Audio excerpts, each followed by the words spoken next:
Bienvenue dans cette nouvelle vidéo de moi-même, Jetfire. Cette fois-ci, un Optua. On prend toujours un Astrotrain. Mes entrevues que j'ai avec des fanformers, du monde qui tripe ces Transformers. Cette fois-ci, ça va être François Régis, ou Régis, qui est un Québécois aussi, qui vient de ma ville et qui collectionne surtout les G1, qui est on va dire un ancien collectionneur. Pas un ancien, mais un collectionneur des anciennes gammes. Il se collectionne aussi du Star Wars, du G.I. Joe, du G1, du Condor Wars. Fait que tu te mets à jour aussi. Fait que tu t'as connu G1 quand tu étais jeune. Oui, en effet. 84, j'avais déjà 12 ans. Et écoute, quand ça a sorti, ça a été la grosse découverte. Tout le monde dans mon coin avait ça, quasiment. Ce qui était spécial, c'est que tu avais deux jouets en un. Ouais. C'est que tu avais un véhicule, puis c'est un robot. Et je peux te dire qu'en 84, quand ça a sorti, ça a été comme l'effet wow, c'est donc bien cool. Tu sais, c'est deux jouets en un, c'est un robot et un véhicule, comme tu dis, mais c'est aussi les révolutions des jouets comparés aux années 60-70. Ah oui, parce que dans les années 70, ce qu'on avait, on avait les gros G.I. Joe 12 pouces, tu avais l'homme de 6 millions, puis après ça, ça a tout descendu. Star Wars en 78, quand les premières figurines ont sorti. Le film est sorti en 77, mais 78, les premières figurines, c'était à 3 pouces 3 quarts. Okay. Et c'est là que ça l'a révolutionné. G.I. Joe a suivi en 82 avec du 3 pouces 3 quarts. Et Transformers a sorti en 84. Ce que lui qui était original, c'est que en même temps, tu avais les émissions à la télé qui jouaient à la fois en français et en anglais.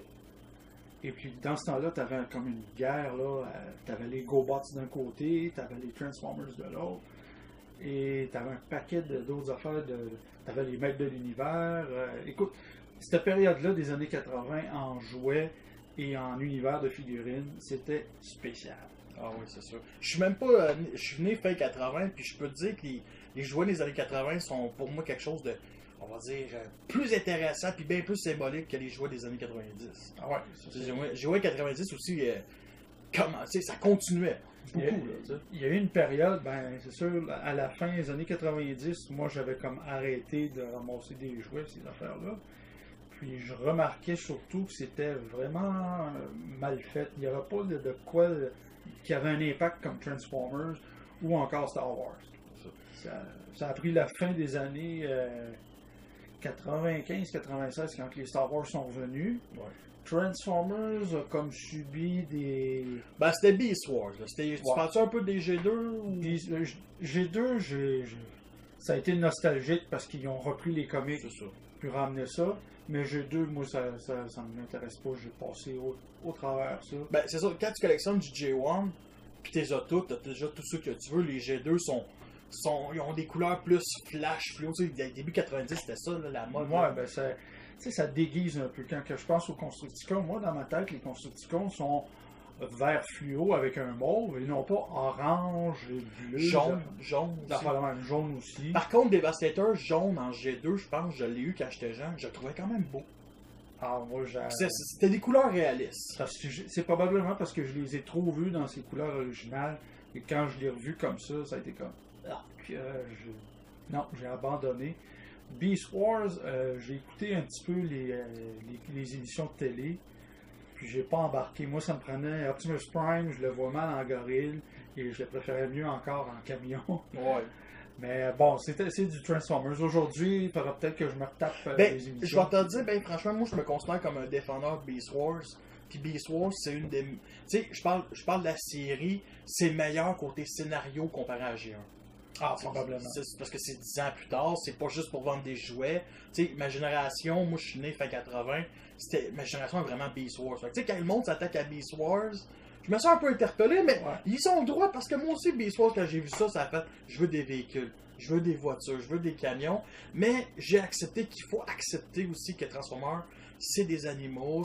Par contre, aujourd'hui, Beast Wars, il n'y a pas vraiment de jouets de Beast Wars. Tu sais, on revient un peu sur les véhicules, pas les véhicules, mais les animaux mécaniques, tu sais, comme les Predaking, Dinobo, Abominus, tout mécanique, là. Ça, c'est acceptable quand même. Là. On accepte mieux ça, les fans. Mais juste pour dire, qu'on finit avec Beast Wars, c'est vraiment c'est une bonne série. Puis, elle vaut la peine d'écouter parce que sérieusement, c'était vraiment bon pour l'époque. Pour un enfant qui est né fin 80. Je te dirais là-dessus, c'est plus ma curiosité de fan de Transformers qui veut se le taper un jour. Puis, oui, je vais les écouter. C'est sûr que je te promets pas que je vais triper. Non, c'est ça. Mais c'est juste par curiosité, nourrir ma curiosité. Puis comme ça, d'autres fans vont me dire ah, Beast Wars, c'était vraiment une bonne série. Puis ils vont faire des références. Puis là, je vais savoir de quoi ils vont parler. Ouais, c'est ça. Comme ça, je ne suis pas là à dire oh, c'était une bonne émission, tout. Mais j'ai jamais rien vu de choses. Je ne te fais pas de blabla là-dessus. Ah, c'est sûr. Ben écoute, il y a aussi Beast Machine qui avait les modes Cybertron qui me fait triper. Mais il y avait aussi la série Robo in Disguise, Armada, Energon, Cybertron au début de. Mais toi, qu'est-ce que tu penses de cette série-là un peu? Je te dirais que. Non, je suis dans le néant. Je suis un nul là-dedans. Ouais. Donc, ça prend un transformant pour les nuls pour moi. Pour cette partie-là. Juste pour dire que Robo in Disguise, qui est sorti en 2001, il y a beaucoup de fans de G1 que ça, c'était le retour aux sources des véhicules. Des Predacons, c'était un mélange avec des Beast Wars, des véhicules. Là, j'ai eu Armada en DVD, mais encore, j'ai pas eu le temps de les écouter. Donc, ben ça, c'est les Pokémon version Transformers. Oui. Ça, sérieusement, écoute-le, mais tu vas pas aimer ça. T'sais, tu vas faire comme, ok, c'est quoi Armada? T'sais, Armada, là, je vais te dire, là, la gamme de jouets est plus intéressante que la série. Même à ça, la gamme de jouets est dépassée, là, tu sais. Mais il y a eu aussi les films de Michael Bay. Toi, je sais que tu as une opinion là-dessus. Écoute, Michael Explosion Bay. Explosion. S'il n'y a pas d'explosion là-dedans, oubliez ça, ce n'est pas un film. Écoute, il a amené des concepts qui auraient été intéressants. Sauf qu'il y a des trucs que ça tient pas debout. C'est du comme. Non, écoute. Encore aujourd'hui, je le regarde puis je fais des boutons juste avant. Ben, t'écoutes, si tu parles du premier ou de les 4 Ben, je te dirais que le premier, j'ai adoré. Après où je suis sorti du cinéma, je suis retourné le regarder. Ouais, tu me l'as déjà dit, ça, je trouve ça drôle. Je trouvais ça spécial. J'ai dit, bon, finalement, il y a quelque chose. Oui, il s'est écarté de ce qu'on connaît de Transformers. Par la suite, la revanche du Fallen, oublie ça. Il m'a écarté sur 3 affaires. Ça, c'est clair. Puis ma tête, elle a parti sur un bord, puis c'était comme, ok, il reste tant de temps, je t'en vais de partir du cinéma. Ben, l'énorme problème quand je le Fallen, c'est que dans le premier, tout le monde trouvait que ça marchait, le film. Il a fait 700 millions à travers le monde. Tandis que le concept marche. C'est juste que Michael Bay a vraiment fait du Michael Bay. Tu sais, il y a comme 45 Transformers dans le deuxième. Fait que tu sais qu'il y en a au moins 35 qui sont oubliés. Là. C'est un peu dommage, mais au moins, t'as-tu trouvé que le troisième était. Le troisième, il s'est rattrapé dedans. Le seul problème que j'ai encore remarqué, c'est encore un film d'humain. Ouais. Il y a pas trop d'humains là-dedans, j'aurais aimé voir plus de robots. Mais non, il s'est rattrapé sur le troisième. Quatrième, je suis encore sur mon appétit. Il y a des passes que oui, mais il y a d'autres passes que Optimus Prime qui en veut aux humains puis tout là. Non, ça tient pas. C'est comme. Moi je me dis tout le temps, Raph, on se mettrait, toi, moi, puis 4-5 gars qui trippent Transformers, on achète du papier, on s'achète 2-3 caisses de bière, puis on pond un scénario que oups, regarde, c'est un Oscar qui s'en vient là-dessus. Ben c'est ça le problème avec Transformers, c'est qu'il y a 30 ans, c'était surtout des jouets. C'était juste pour vendre des jouets. La série est arrivée juste pour créer un engouement autour, pour dire je vais acheter lui parce que je l'aime. Optimus Prime, tu sais, s'il n'y avait pas eu la série, Optimus Prime n'aurait pas été. Transformers n'aurait été pas comme aujourd'hui, comme on voit là. C'est ça, tu sais, juste à cause de la série, puis il y a eu les bandes dessinées. Tu as vu ça, les bandes dessinées qui ont été assez populaires. J'en ai lu quelques-unes. Ouais. C'est assez spécial. Je ne suis pas un grand lecteur de bandes dessinées. J'ai commencé de temps en temps une série de bandes dessinées. Là, je pense que j'en ai à peu près 150-200 de Transformers. Ok, j'ai ralenti parce que je ne suis pas capable de toujours être up-to-date. Ça a été pareil avec mes bandes dessinées de Star Wars. Même si je suis un fan fini de Star Wars, ça a comme... je sais pas, ça n'a pas cliqué avec moi. Mais Transformers, moi, ce qui m'a fait triper, c'est justement Le jouet, c'est de le transformer, de faire des trucs avec. Puis c'est ça qui m'a fait ça. C'est le robot à une âme. Ouais. Le véhicule aussi a une âme. Ouais. Tu sais, quand on voit un truck rouge avec une vanne grise, même si tu enlèves la bande bleue, moi, dans ma tête, puis bien la tête de bien du monde, ils vont se dire c'est Optimus Prime. Oui, c'est T'sais, vrai. on en voit, sur l'autoroute, des fois, tu vois une vanne rouge avec une vanne grise. C'est Optimus Prime dans son camouflage. C'est Prime où on voit une Volkswagen Beetle. À qui qu'on va penser? On va penser à Bumblebee dessus. C'est ça, c'est comme devenu un peu comme les véhicules emblématiques de James Bond ou de Ghostbusters ou même Star Wars. Même la DeLorean dans. C'est devenu quelque chose de culture générale. Les Transformers, là, aujourd'hui, on peut dire. C'est vraiment, ça appartient à la culture générale. Il y a des émissions de TV de parodie comme Turbo Chicken où il y a plein de références en Transformers dans les séries. Toujours plein de choses là-dedans. C'est drôle, c'est chaque véhicule, comme tu dis. Moi, ça arrive souvent, je fais des Comic-Con, ces choses-là. Je connais quelqu'un qui a une DeLorean et une autre personne que lui, il a la voiture officielle de Ghostbusters. Et on passe devant. La mâchoire nous tombe, on essaie de trouver des détails dessus et chaque détail est dedans. Donc, écoute, c'est la même affaire avec un gars à Louisville qui a la General Lee de Dukes of Hazzard. On regarde le Dukes of Hazzard et oups, hey, il y a une General Lee direct devant nous. C'est un trip, là. Ça serait la même chose si quelqu'un aurait un camion semi-remorque au couleur d'Optimus Prime. On serait là à prendre des photos, se mettre à côté. Je suis à côté d'Optimus Prime. Absolument, absolument. C'est vraiment quelque chose. Fait que là, tu veux-tu nous présenter quelques figurines que tu as emmenées? Surtout que tu as emmené on va dire, ceux que tout le monde connaît. C'est des personnages que tout le monde s'en fout comme Target ou Swerve. Là, non, ben c'est ça. Tu as emmené quand même la pièce que tous les collectionneurs doivent avoir.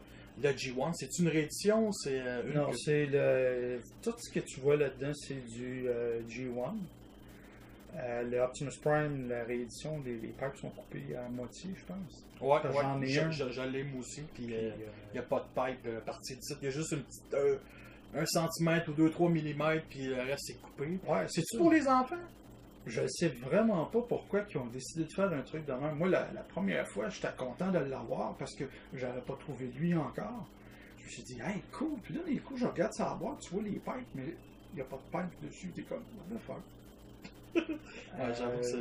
Celui-là, c'était vraiment un coup de luck de le retrouver parce que j'ai fait une gaffe de collectionneur. J'en avais un dans la boîte et je m'en ai débarrassé pour avoir du Star Wars. Et une journée, ma mère revient d'une friperie, elle travaille dans une friperie, et elle me revient avec les 6 Constructicons et Optimus Prime en parfait état. Je vous dis, quand je le transforme, tu entends clic, clic, clic. Les Constructicons, ils n'ont aucune égratignure dessus. Ça appartenait à un collectionneur. Ça appartenait, je ne sais pas à qui, mais quelqu'un qui a décidé de s'en débarrasser. Donc, moi, ça m'a fait plaisir. J'avais les points dedans, j'avais son gun à Prime. Tout est carré. Là, ça a fait de moi quelqu'un de vraiment content. Plus que j'avais les 6 Constructicons, que lui, je l'avais en double, mais c'est pas grave. Ils sont en robot à la maison. Qui étaient des G1 aussi? C'était des G1 aussi. Ouais, des verts. Donc, vert fluo avec le mauve. Ça m'a fait triper. J'ai apporté Grimlock. Ouais. Grimlock, ça en était un des premiers Dinobos que j'ai aimé. C'est pas Tout mon le monde préféré. aime Grimlock. Tout le monde aime Grimlock, mais je t'avouerais que j'ai un faible pour Snarl. Ah, moi avec? Le Stegosaurus, le Stegosaure. Swoop, je l'aime bien aussi. Tu parles plus du... Ben là, tu parles du jouet ou des personnages? Personnage et jouet, je te dirais, c'est les deux que j'aime. Parce que Swoop, ce qui m'énerve, c'est son bec en plastique transparent. Ah!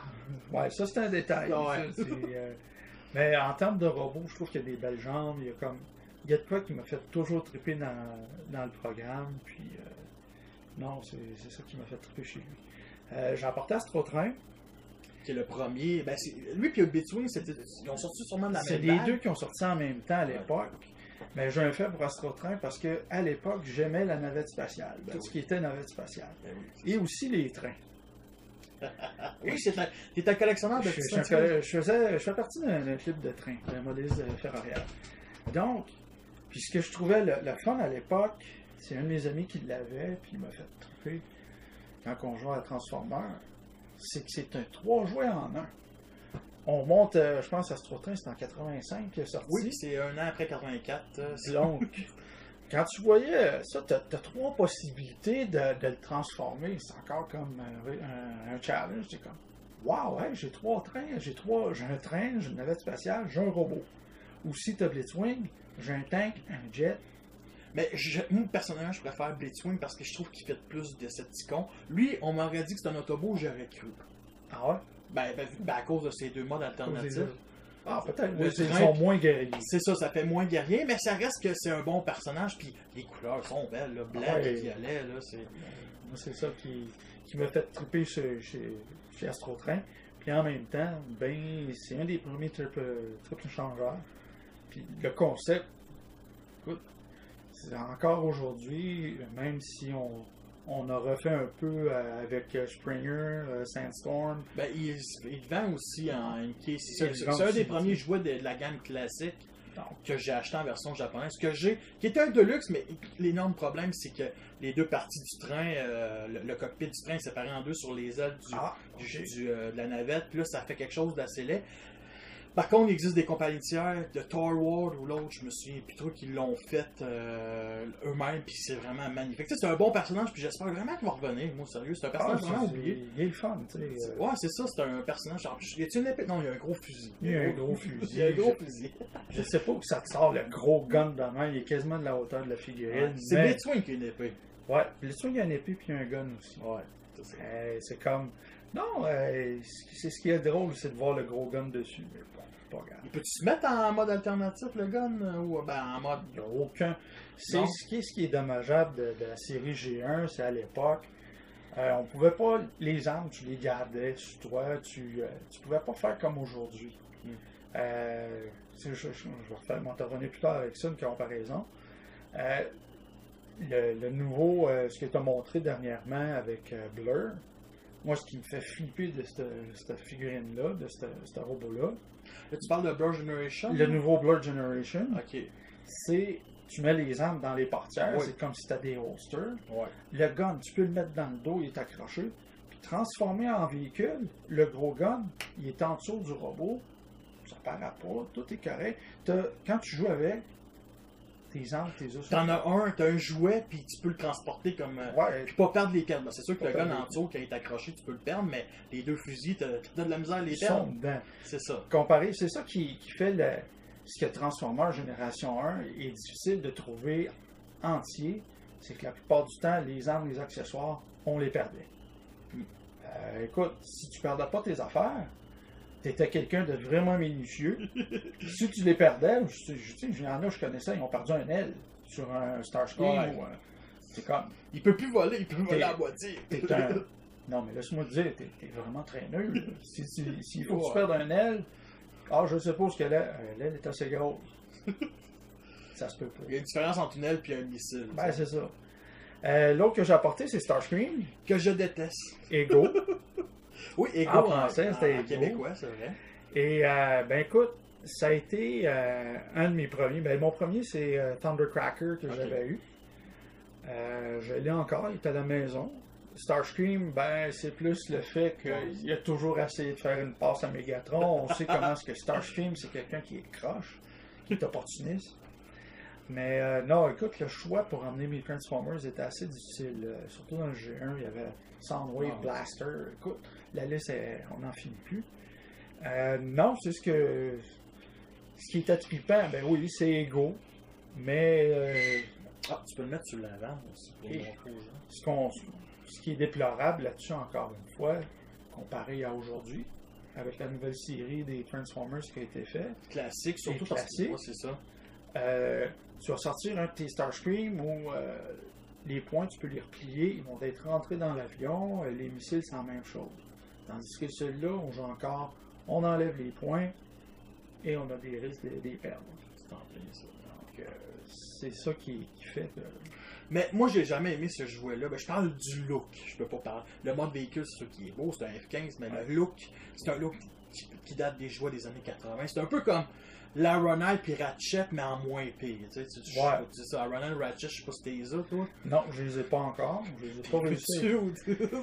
Point de vue collection, j'aimerais ça les avoir, mais ils font pas partie de ma liste de priorités. Ouais. Tu me dirais Un smokescreen ou un sunstreaker contre ou bien celui que tu viens de me nommer. Je te dirais, écoute, je vais prendre sunstreaker tout de suite. Non, c'est ça. C'est pas vraiment les plus développés qui ont fait. Puis, non, je les trouve cheapettes. Peut-être en mode véhicule, ils sont bien beaux, mais en robot, c'est du futable. Non, mais c'est ça. Ben, c'est un clin d'œil, surtout parce que c'était quasiment un mi-robot. La tête était dans le torse. C'était, tu sais, je les voyais, puis même moi qui collectionne pas les G1, je fais comme, c'est pas un Runner, ça, c'est pas un Ratchet, c'est un semi. C'est leur petit enfant. C'est un truc. Mais il me semble que c'est un jouet qui date de. Qui vient pas de qui vient pas de Takara, mais qui vient de. Diaclone, je pense. Ben, il me semble que c'est ça. C'est quelque chose. Il y en a beaucoup de jouets de Transformers G1 qui viennent de Diaclone. C'est qu'il y a eu un mix des deux. J'ai pas tout lu dans le détail là, sur les choses. T'avais Diaclone, puis t'avais Takara. Puis c'est pour ça qu'on retrouve des échelles. Qui sont pas de la même grandeur. Puis tout. On les a toutes slappées, soit Decepticons, soit Autobot. Mais tu vois les différentes de grandeur. Moi, je me demande à l'époque, c'était quoi qui décidait, lui, il va être des bons, lui, il va être des méchants, tu sais. Je sais vraiment pas. Je prends exemple Blasters puis Sunwave. C'est sûr qu'il fallait pas qu'ils en mettent les deux dans les Decepticons. Ouais. Mais tu sais, des fois, je me suis dit, Blasters a des couleurs un peu plus belles, il ressemble plus à un stéréo, il est plus cool, tu sais. On voit que Sunwave, son mode attention, qui est un lecteur cassette, on voit qu'il est bleu. Il fait plus méchant. Il est plus sombre, ouais. Peut-être qu'ils ont joué sur les couleurs comme ça. Je connais pas vraiment la culture japonaise. Ils se sont peut-être dit, ben écoute, comme Megatron, il est tout genre acier, il est froid. Ouais. On peut dire, ok. Puis sa première tête était noire aussi. Elle était noire aussi. Fait qu'on s'était dit, bon, ok, ça va être le chef des méchants. Prime, on a dit, ben c'est un camion, il est rouge. Donc, gris avec du bleu, fait que ça fait couleur américaine. Ouais. Faut pas oublier que les couleurs américaines, comme Starscream aussi, la couleur américaine. Il aurait pu être un Autobot, tu sais. Ben, je pense pas, mais ça aurait pu. Ben, déjà, à la base, on a parti Autobot parce que tous les véhicules, quand ils ont commencé, c'était tous des véhicules roulants. Puis Decepticon, moi, j'ai toujours pensé Déception. Ouais, Déception. Et aussi variété. Les Decepticons, tu avais un tape à cassette, tu avais une caméra. T'avais des avions, t'avais un gun. Ben, moi, j'ai toujours vu les Decepticons comme les soldats, l'armée. Tu sais, comme les jets. Les Constructicons, moi, je me suis dit, ça aurait pu être Autobot. Ça aurait pu, ouais. Ça aurait pu, sérieusement. Mais je préfère les mettre je sais pas, j'ai trouvé, ils fait quand même bien dans les Decepticons, parce qu'aussi une origine, avant, ils étaient des Autobots, puis tous les Decepticons avant étaient tous des Autobots. Mais tu sais, il y aurait pu.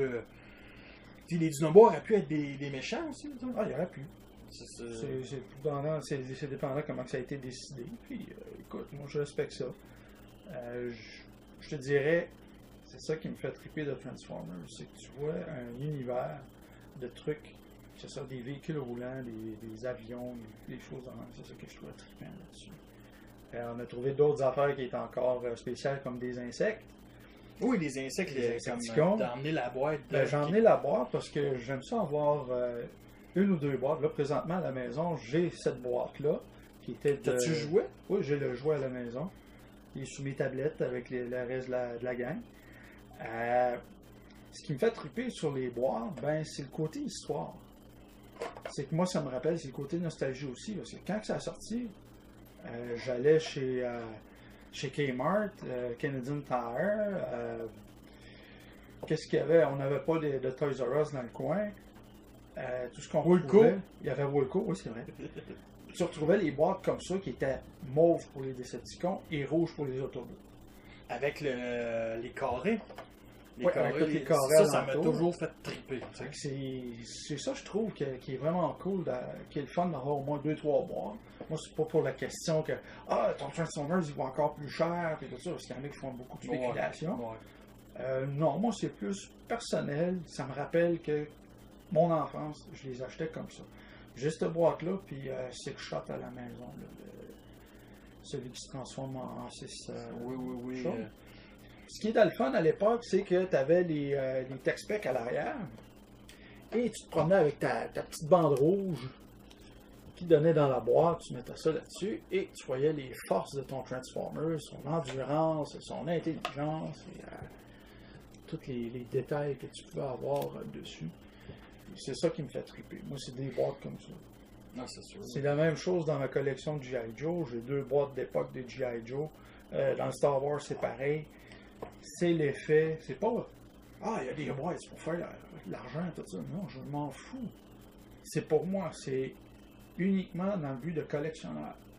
Et je te dirais, j'ai trouvé des draps de Transformers.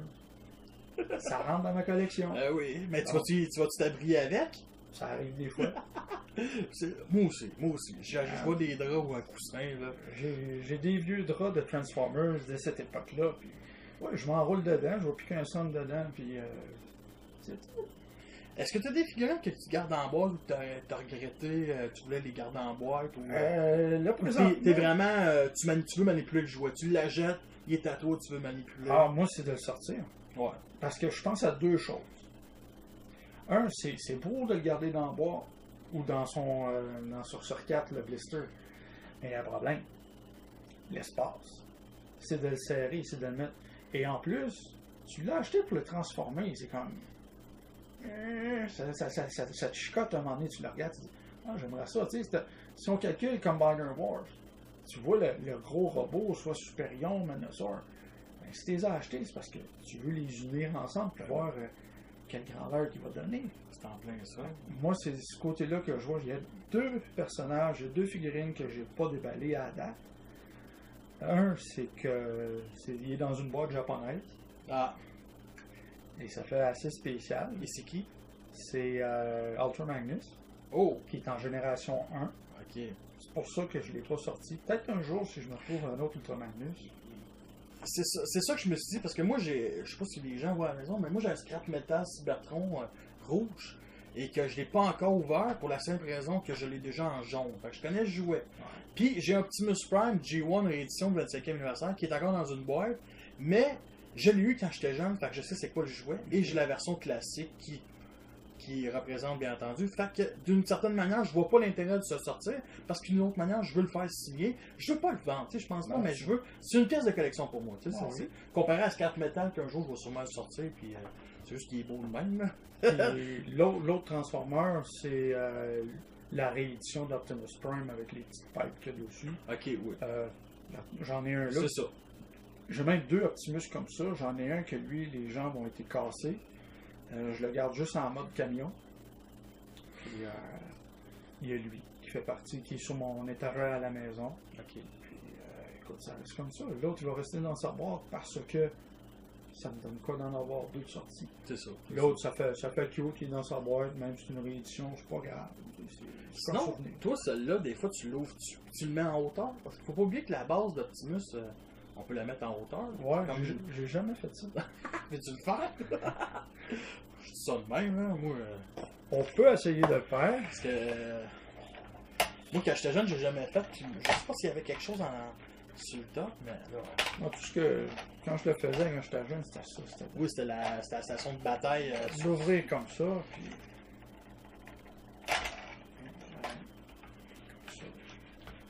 Sortir tout ce beau monde-là.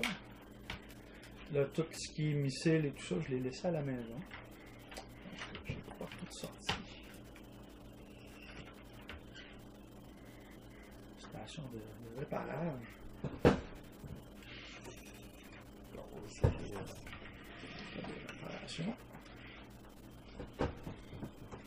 Et avec le petit Rollo qui a subi quelques dégâts tantôt. Ouais, c'est de ma faute. Mais c'est pas grave. Donc, moi non, je l'ai jamais mis. Il faut juste enlever les rouleaux comme ça. Je sais pas si les autres pièces, tu veux pas toucher. Juste comme ça. Puis ce qu'il doit faire, c'est comme ça. Comme ça, comme ça. Puis ça tient. Ah, ben, puis on met Optimus. Moi, je le mets ici sur l'arrière. Ben, la version classique, je le mets avec sa version Fan Project. Et ça, ici, tu peux le plier. Comme ça. Puis c'est comme s'il réparait Optimus. Là, c'est sûr qu'il est un peu mal articulé. Mais tu peux au moins réparer. Sais-tu si tu peux mettre une figurine de je sais pas quel jouet dans le petit cockpit de. C'est drôle. Je te dirais que j'ai un drôle de feeling là-dessus. Il y en a qui vont dire que je fabule, que j'ai pris des substances ou j'ai trop bu ou whatever.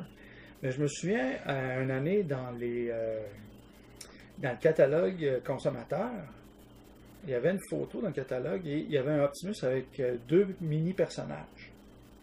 Comme le Soundwave avec un casque d'écoute.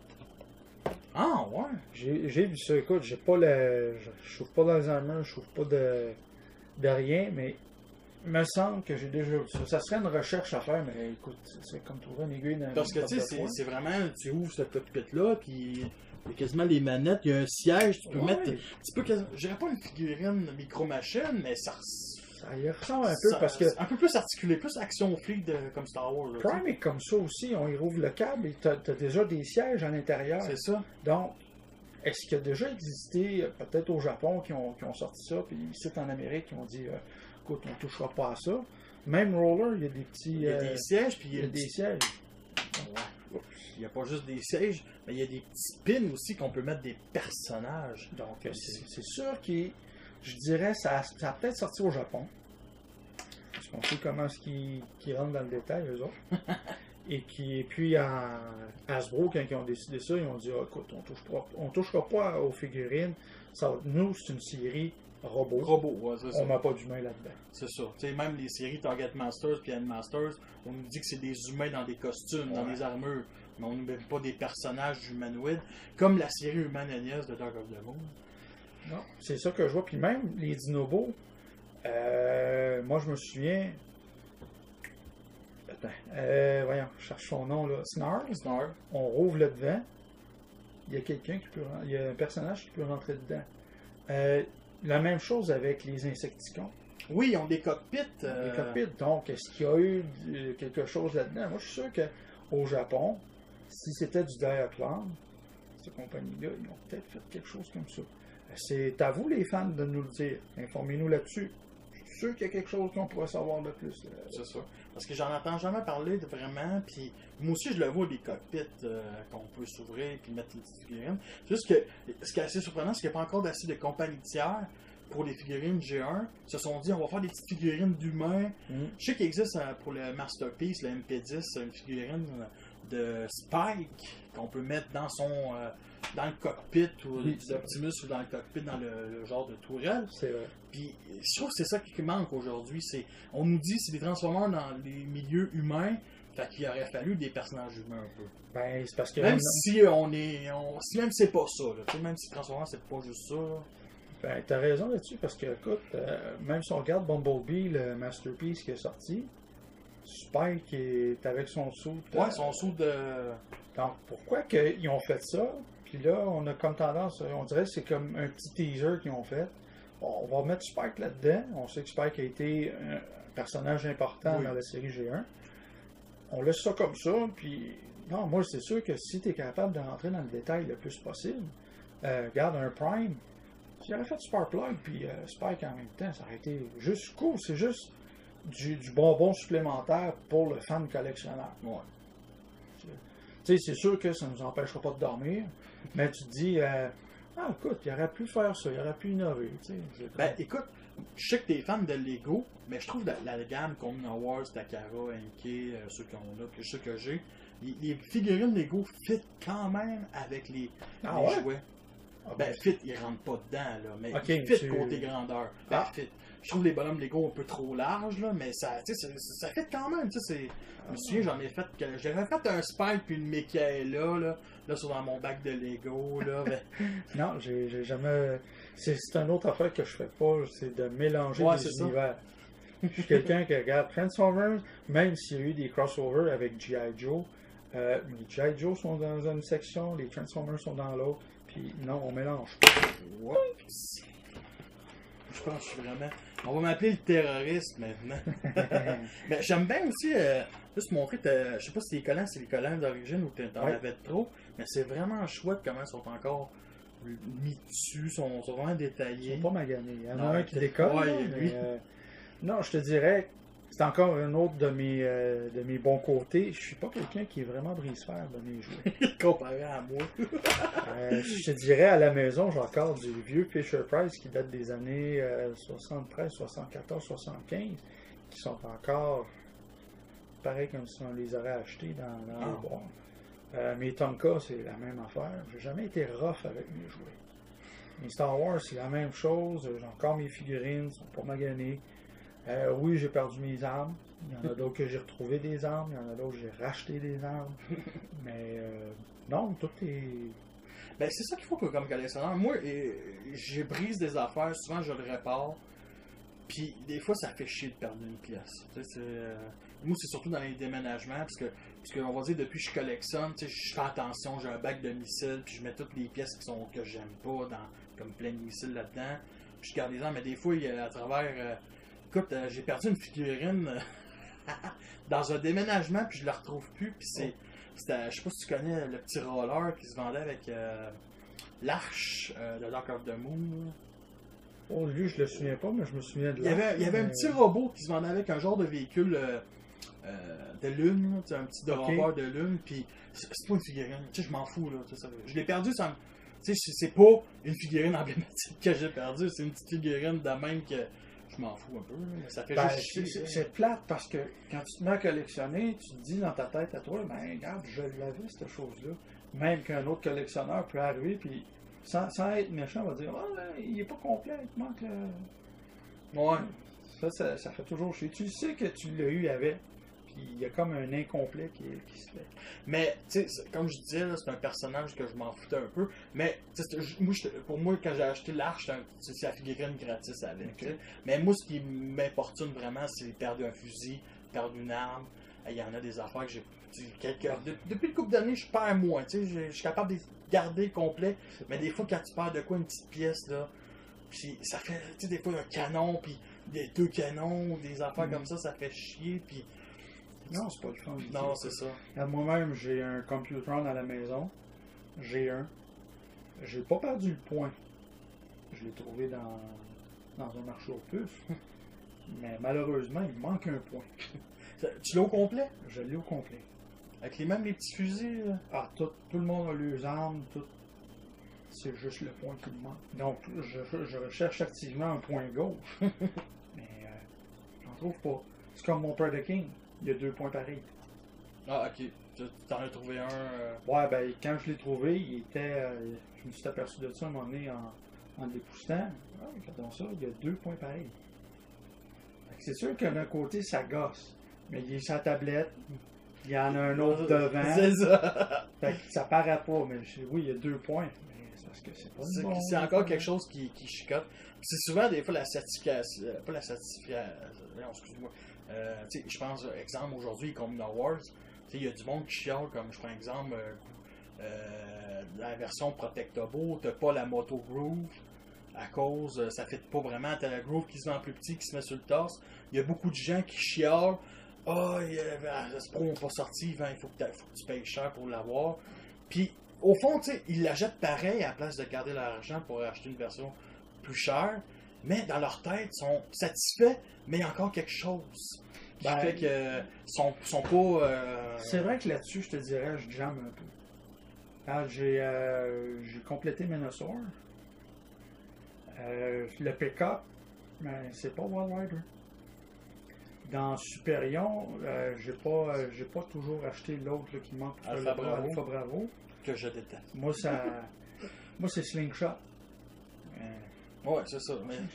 Moi, quand j'ai vu ça, je me suis dit, voyons, qu'est-ce que Hasbro a pensé de faire ça? Pourquoi que tu le fais pas comme Génération 1, pareil, la même histoire, Wild Rider qui est une Ferrari, pourquoi tu l'as pas fait? Slingshot qui est un Harrier, pourquoi tu l'as pas fait? Puis le pire, c'est qu'ils ont été dans la... Je suis le premier à défendre Hasbro quand ils sont... Comment je peux dire? Ils sont originaux, mais ils ont décidé de faire des repins. Mais juste modifier les têtes. Wild Rider, c'est un Robin Teden. Puis le pire, c'est que de ce moule-là, il y a Street Rise qui est sorti avec Street Rise puis la voiture de police des Protectobo. Puis il aurait dû se prendre le moule de Street Rise et faire un Robin en Wild Rider pour montrer que c'est le même moule, mais ça sort le même. En mode robot, c'est pareil, quasiment pareil, mais en mode véhicule, tu aurais eu un Transformer qui aurait été fait du même moule, mais vraiment différent un petit peu. Pour dire ça c'est Street Rise, non, ça c'est Wild Rider, ça c'est Dead End, c'est Dragstrip, c'est Breakdown, c'est Motor Masters, pour dire qu'ils sont 5.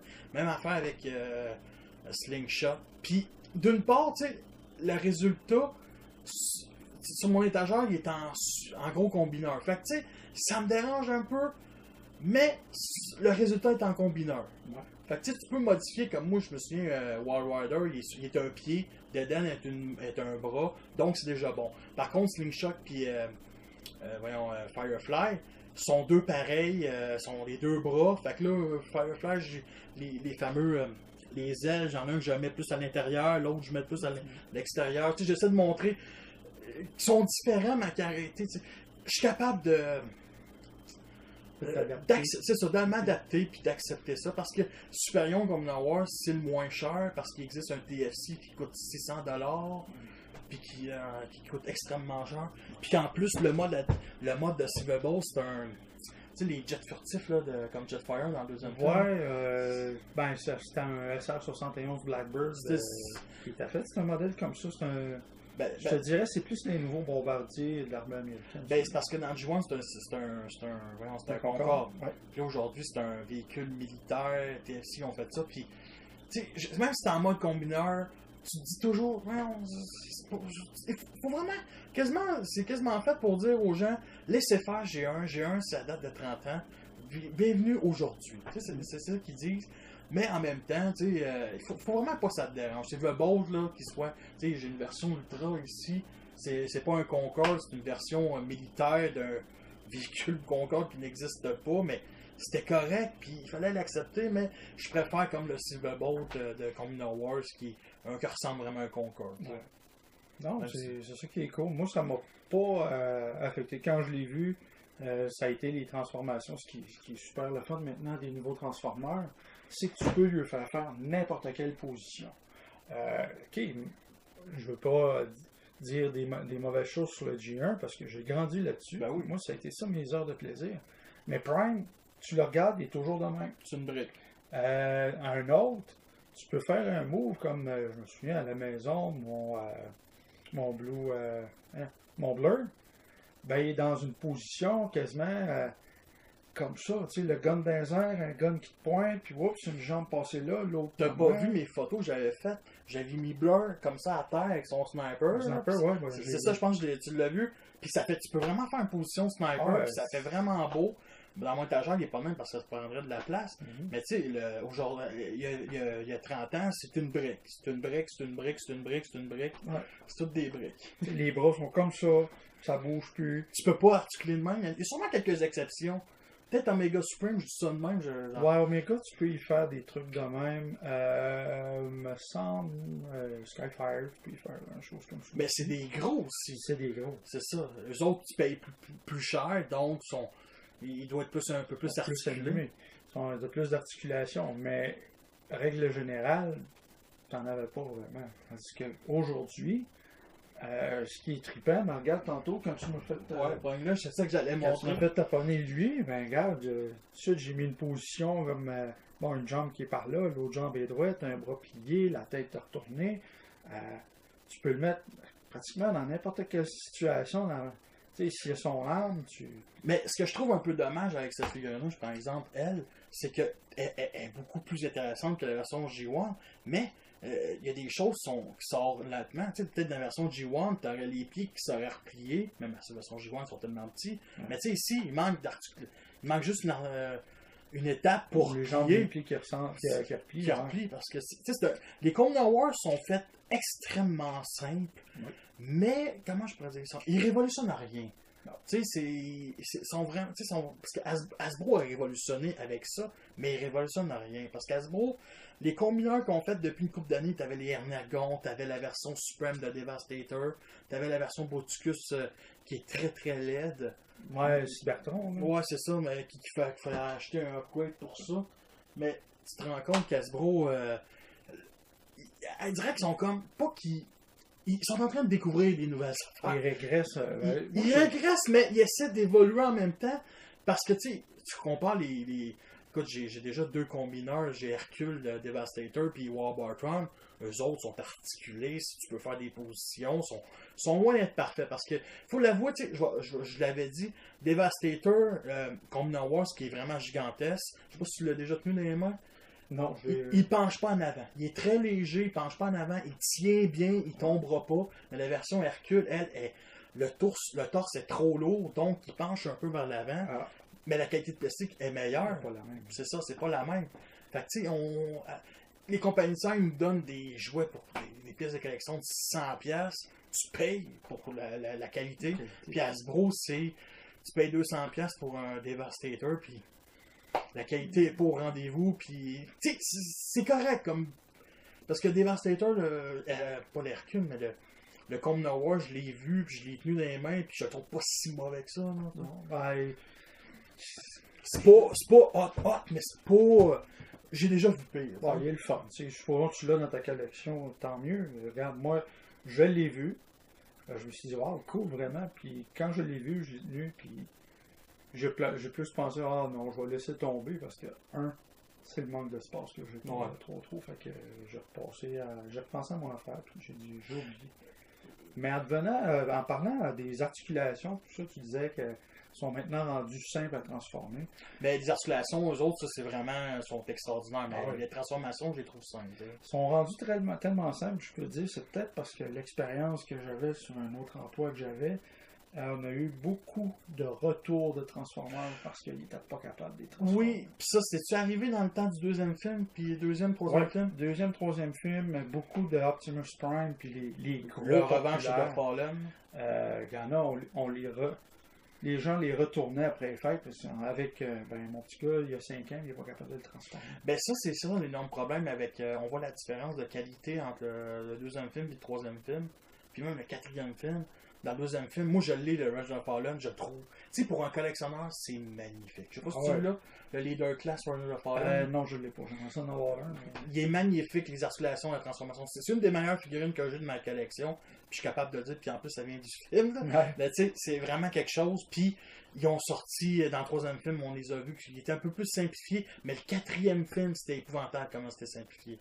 Tu sais, c'était toc, toc, toc, tu sais. Tu payes sur le piton pour ouvrir. Ouais. Puis, c'est rendu que les collectionneurs, on est comme. Bon, tu te rends compte que, tu sais, les jouets, c'est fait pour qui? C'est fait pour des enfants ou c'est fait pour les collectionneurs? Fait que là, c'est ça qui. Je pense que le marché des collectionneurs, des Transformers, on gueule plus que les enfants. Ouais. Alors, on a fait bien gros la grimace quand on a vu ça. Moi-même, quand j'ai vu le gros Optimus Prime, j'ai dit, c'est plus le fun. J'ai préféré mieux l'autre à 29,99, la vieille transformation, il l'appelle camouflage. OK. Il est carré, le câble est carré. Lui, je trippe à le transformer. Il est le fun. Mais tu parles du Docker... non, le nouveau film. Là, Age of Extinction, celui, le Voyager, là. Ouais. Il est couleur G1, là. Ouais, OK. Lui, il est le fun à transformer. Mais l'autre, tu le regardes, il coûtait, je pense, c'est $60. $60. Vraiment ordinaire. Vraiment, ça a été. Là, tu parles du Leader Class de Age of Extinction. Ouais. Et non du Brothers de Fallen. Parce que moi aussi, je l'ai vu. Puis j'étais un fan d'Optimus. Moi, c'est plus des fois le look. Le look me faisait pas triper. Non, moi non plus. Surtout que dans le film, il n'y avait aucune raison d'avoir ce look-là. C'est à la fin du film, tu sais, quand il pogne l'épée là, dans le vaisseau, là, juste avant de se taper contre Grimlock. Si tu l'aurais vu transformer de même, ça aurait fait OK, là, il vient de monter de level. Tu sais, il y a une raison. Là, dans le film, il y a un vieux truck comme ça, il se transforme avec un nouveau look. Les vitres, on sait même pas où ça va. J'aime pas ce look-là. Je le trouve, je l'aime pas. Moi, c'était les pêtes. Moi, je m'ennuie de la vieille version Peterbilt qu'on voyait d'Optimus Prime dans le premier film, dans le deuxième, puis dans le troisième. Puis c'est une belle version. Ah oui, c'est vraiment une belle version. L'autre, tu le regardes dans le 4, il y a à peu près 3-4 pêtes qui passent ses côtés pour sortir à l'arrière. Il a pas l'air d'une vanne, il a l'air plutôt d'un camion de course. Un camion de course custom, là. Ouais, quelque chose de même. C'est ça qui est un peu dommage, puis... Mais, tu sais, il y a l'épée, il y a un bouclier, mais... Ouais, mais c'est du détail. Moi, je m'ennuie du bon vieux style comme qu'il avait réussi à remettre dans le troisième. Avec la remorque. Avec la remorque en arrière. Ça, là, regarde. Tu penses à Optimus Prime, c'est une vanne. C'est un truck. Ça te prend un trailer en arrière. Oui, OK, l'autre était un accessoire dans l'autre. Il y avait ses armes dedans. Ben oui. C'est ça qui est dans le fun. Dans le 4, on oublie tout ça. Ben, le 4, parce que l'énorme problème avec le 4, c'est que le troisième, ils l'ont fait détruire son... Parce que c'est sa vanne qui se transforme en jetpack. Ouais. Puis lui, quand il arrive vers la fin du troisième, il tourne, puis il laisse... Ouais, il sortait son avec. C'est ça. Il aurait pu en refaire un autre. Il s'est pas planté, il s'est fait... Ben, en tout cas, c'est pas plus grave que ça, mais tu sais, c'est juste un accessoire pour oublier. Ouais. Mais dans le quatrième aussi, il y a une nouvelle histoire, une nouvelle... Tu sais, je vois pas...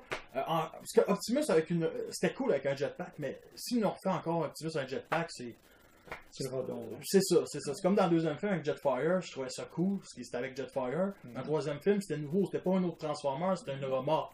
Fait que tu voyais qu'il évoluait, malgré l'évolution des personnages dans les films de Transformers Michael Bay.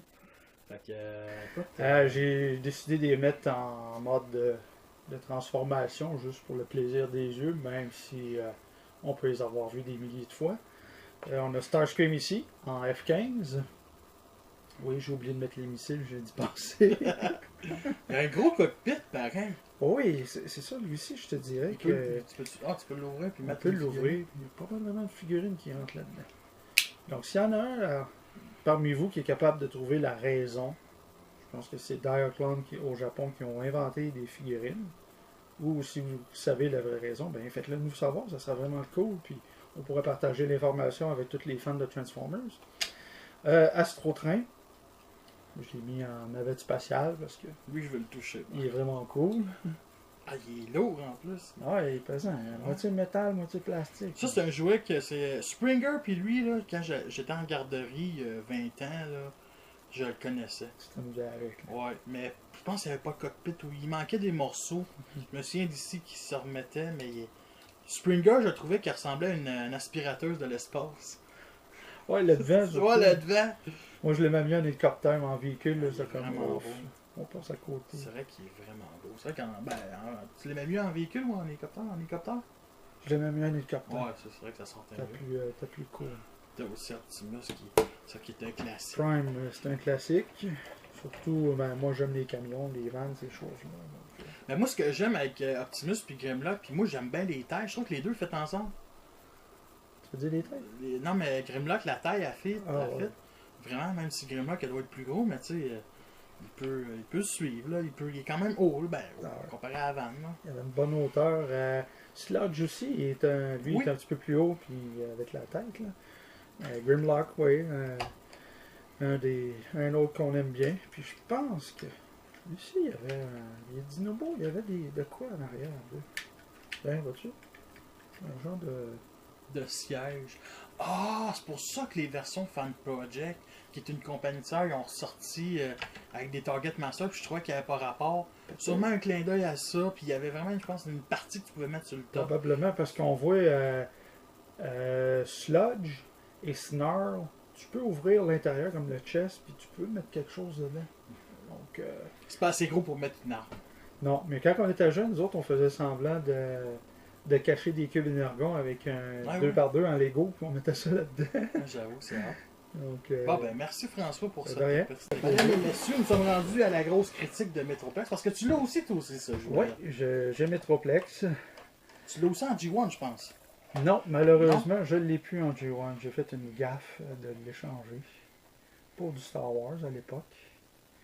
Et disons que je le regrette. Si un jour je retrouve un Metroplex, il va s'en venir à la maison. Première vue, c'est comme wow! C'est le gigantisme dessus est vraiment impressionnant comparé à tout ce qu'on peut connaître d'un Transformers. J'ai jamais vu un Fortress Maximus à vie, à part sur Internet. Donc, pour moi, il devait être la même grandeur, je dirais. Ben, Forteresse, c'est un petit... Non, Forteresse, c'est un peu plus petit. Un peu petit. Mais Forteresse, sais-tu ce qu'ils vont sortir? Ils vont leur sortir en Star Wars? Ah non, là c'est toi qui m'as informé là-dessus. Je l'avais dit dans mes revues, mais dans mes en tout cas, c'est pas plus grave que ça. Mais à date pour l'instant, mais ça a l'air d'être un gros remodelage. On va sûrement avoir des photos d'ici quelques semaines. Mais des photos, puisqu'on a déjà des photos qui ont sorti, mais des photos plus officielles. Là, parce que c'est vrai que c'est un bon jouet. Puis trouves-tu qu'il en vaut le prix? Je sais que c'est un ami qui te l'a donné ou ben ça a été. Il l'avait acheté en spécial. Ouais. Je me souviens pas, je pense qu'il était à 110. Dans les prix, je te dirais, ok, oui, c'est parfait juste comme ça. Trop cher. Bon, sur Internet, il vaut 500. 500 à cette heure. Hein. Ouais, c'est ça. Mais non, à l'époque, il était juste correct son prix. C'est normal à la grosseur qu'il y a. Puis, faut que tu te mettes toujours à calculer les affaires. Vu que c'est du plastique, mais aussitôt que le pétrole augmente, le prix du plastique augmente aussi. Fait que, un paquet de choses. Puis, juste te dire aussi que Triticon va sûrement sortir l'an prochain. Oh. C'est annoncé, là, mais c'est parce qu'il y a un concours de fans. Puis... Oui, ça, je me suis dit. Par contre, toi, tu penses que Triptychon, parce que moi, à chaque fois que je parle de Triptychon, de Star Wars, Je pense qu'il va être un peu plus petit, puis un peu plus long, va être un peu... Ben, moi c'est drôle, je dirais qu'il serait à peu près à cette hauteur-là, en mode dinosaure. Ouais. Mais par contre, il serait fait sur le long. Ouais, comme le mode base, puis mode Ouais. tank, je pense. Le mode base, me semble que ça ressort plus. Je sais pas si tu l'as, le Triptychon G1, je Non, pense pas. Mais il me semble que ça sort plus un peu, puis ça se transforme en genre de véhicule d'assaut, là. Ça. Oui, c'est un genre de plateforme. Ouais, c'est ça, une plateforme. Je le trouvais cool. Parce que je l'ai eu, Triptychon, et oui, il a fait partie de l'échange en même temps que mon complexe. Et je m'en cogne encore aujourd'hui la tête. Ah, avec les sons dedans, c'est quoi. T'as-tu joué à Fallout Cybertron? Non, j'ai pas eu la chance. Comme je te Ah. dis, je suis pas un grand gamer, Non. vu que j'ai pas d'ordinateur, tout ça. Fait que... Malheureusement, on le contrôle pas, mais on contrôle son point pour donner une volée à Megatron. Oh, ça devrait être spécial. Puis le point de vue de gamer, c'est vraiment le point de vue du point, puis Megatron qui est petit au sol, puis pow, pow, pow! En tout cas, c'était mon trait. Ouais, j'avais fait une photo avec. J'avais pris. Darth Vader, c'est ça? Ouais, j'avais mis mon Darth Vader avec, mais un autre, c'est avec mon. Le plus petit Megatron qui existe. Oui, le World RTS. Smallest Ouais, ok. Megatron. Et j'ai mis Metroplex comme ça, j'ai mis le Megatron dans la paume. Et à un moment donné, j'ai fait l'autre aussi, l'autre pause, il tient le Megatron, tu vois la tête qui sort. Donc c'était bien drôle. Bon, ben, merci de ta critique. Fait que là, les amis, François est aussi un fan de Star Wars. Fait que la section Transformers, on va dire, est terminée. Fait que, veux-tu nous présenter... il m'a emmené quelques Star Wars, puis du vintage surtout. J'aurais dû amener mes 2 Transformers Star Wars. Ah oui, c'est quel que t'as? J'ai Anakin Skywalker qui se transforme en En Jedi vaisseau. Starfighter. Lequel? Celui du deuxième film ou du Celui troisième du film? 3e film. Ok. Puis j'ai Obi-Wan en plus petit Ah qui oui. se transforme lui aussi en Jedi Starfighter. Ça, les Transformers Star Wars avec des visages un peu des personnages principaux, je trouvais que ceux qui s'en sortaient mieux, c'est les clones ou les Ouais. ceux qui ont l'air, comme même Darth Vader qui ressemble à un robot, ça fitait plus parce que il me semble qu'à un moment donné tu voyais des moustaches robotiques, un visage robotique puis une toupette humain Ah, non robotique, c'était un peu Puis, c'était pire que Beast Wars tant qu'à moi. ben, moi personnellement, j'ai pas aimé qu'on fasse un crossover comme ça. OK. D'un autre côté, je me suis dit, ben, c'est un cadeau, c'est un ami qui me les a donnés. Donc j'ai dit, bon, ça va faire partie de ma collection. Si j'en vois des pas chers, genre au marché aux puces, puis qui sont portables, je dis pas non que je vais en ramasser. Mais de là à dire, je vais en acheter tant de ça, là. Non.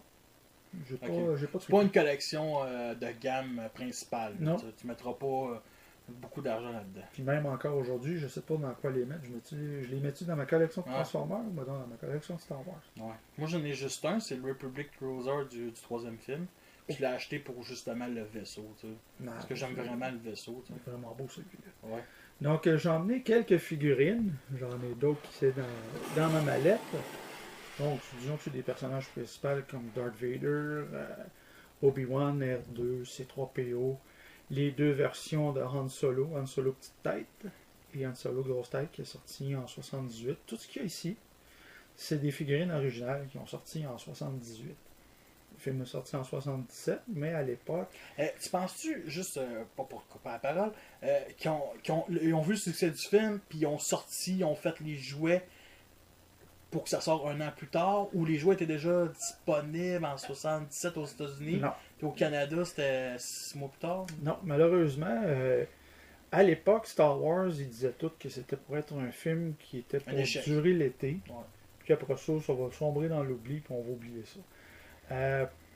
Par contre, quand Star Wars est sorti, on se remet en mai 1977. Il y a 35 cinémas aux États-Unis qui l'ont eu, puis qui l'ont projeté.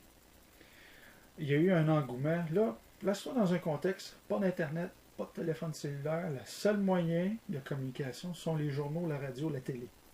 Puis les téléphones aussi. Les téléphones, ça a été de bouche à oreille. Le succès de Star Wars, ça a été du bouche à oreille. Et personne ne savait ce qui était pour se passer 1 an, 2 ans, 3 ans à l'avance. Comparé à aujourd'hui, que regarde donc, je pense que telle affaire. Non, on s'en fout. À l'époque, ça a été comme ça.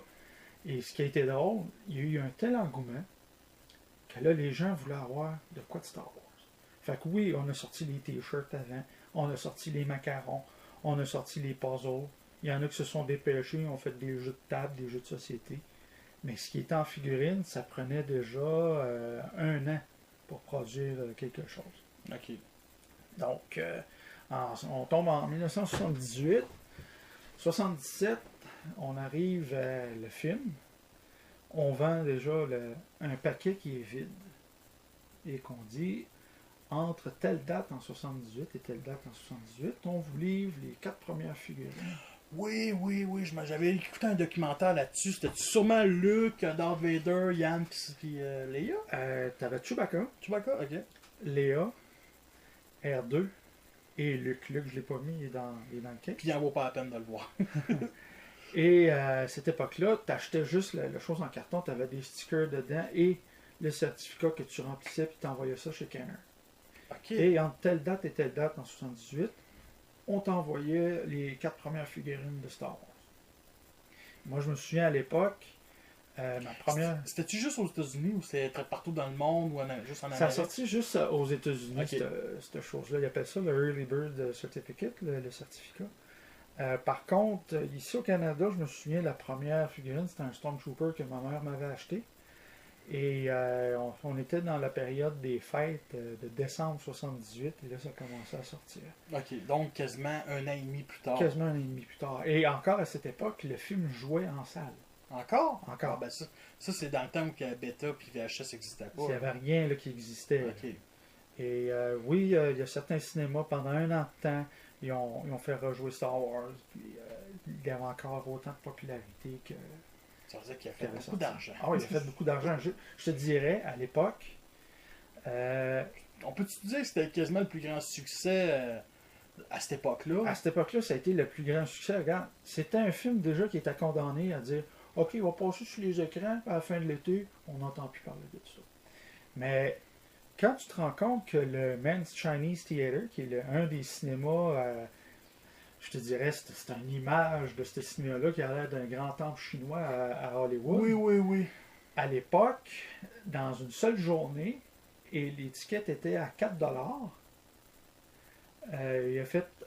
pour Star Wars, dans toute sa journée, pour l'ouverture, et c'est lui qui détient le record que ça faisait 40 ans auparavant qu'il n'avait pas battu, il a ramassé au-dessus de 19 500$. Et ça, à 4$ le billet. Donc, ça, c'est une seule journée aussi? Une seule journée. Aïe, aïe. Donc, on n'est pas à aujourd'hui, quand tu vas au cinéma, ça te coûte 10$. Là.